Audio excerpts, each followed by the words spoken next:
Honours first ইয়ারের result যারা দেখতে চান তারা প্রথমত গুগল ব্রাউজারে যাবেন, যে লিখবেন এনইউ রেজাল্ট।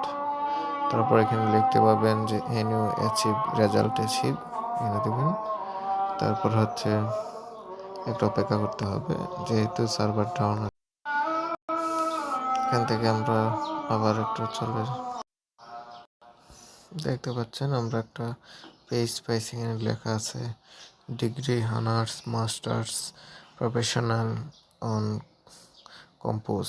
সো আমরা যে ইয়ার রেজাল্টটা দেখবো, আমরা এটা যেহেতু আমরা অনার্সের রেজাল্ট দেখবো, অনার্সে ক্লিক করলাম। তারপরে এখানে বলছে ফার্স্ট ইয়ার, আমরা ফার্স্ট ইয়ার সিলেক্ট করলাম।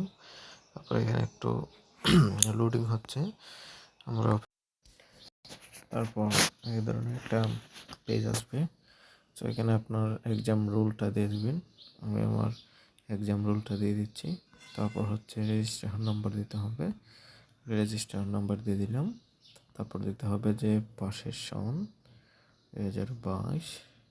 তারপর এখানে একটা নাম্বার দেওয়া আছে, এটা নিচে আমাদেরকে কোডটা দিতে হবে। দেওয়া আছে 33 না, কিন্তু পরিবর্তন হবে, আপনি চাইলে না বুঝলে পরিবর্তনও করতে পারবেন। 8 তারপর H6, এই যে আমরা এখানে দিয়ে দিলাম। তারপর রেজাল্ট চার্জ,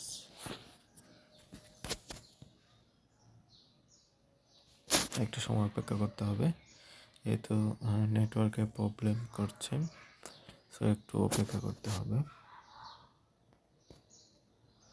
এটা এখনো দেয় নাই, তো ওই ধরনের রং বলছে। সো এটা যখন পাবলিশড হবে তখন অবশ্যই এখানে রেজাল্টটা আপনার দেখাবে। এভাবে কিন্তু আপনারা আপনাদের মোবাইল দিয়ে রেজাল্টটা দেখতে পারবেন।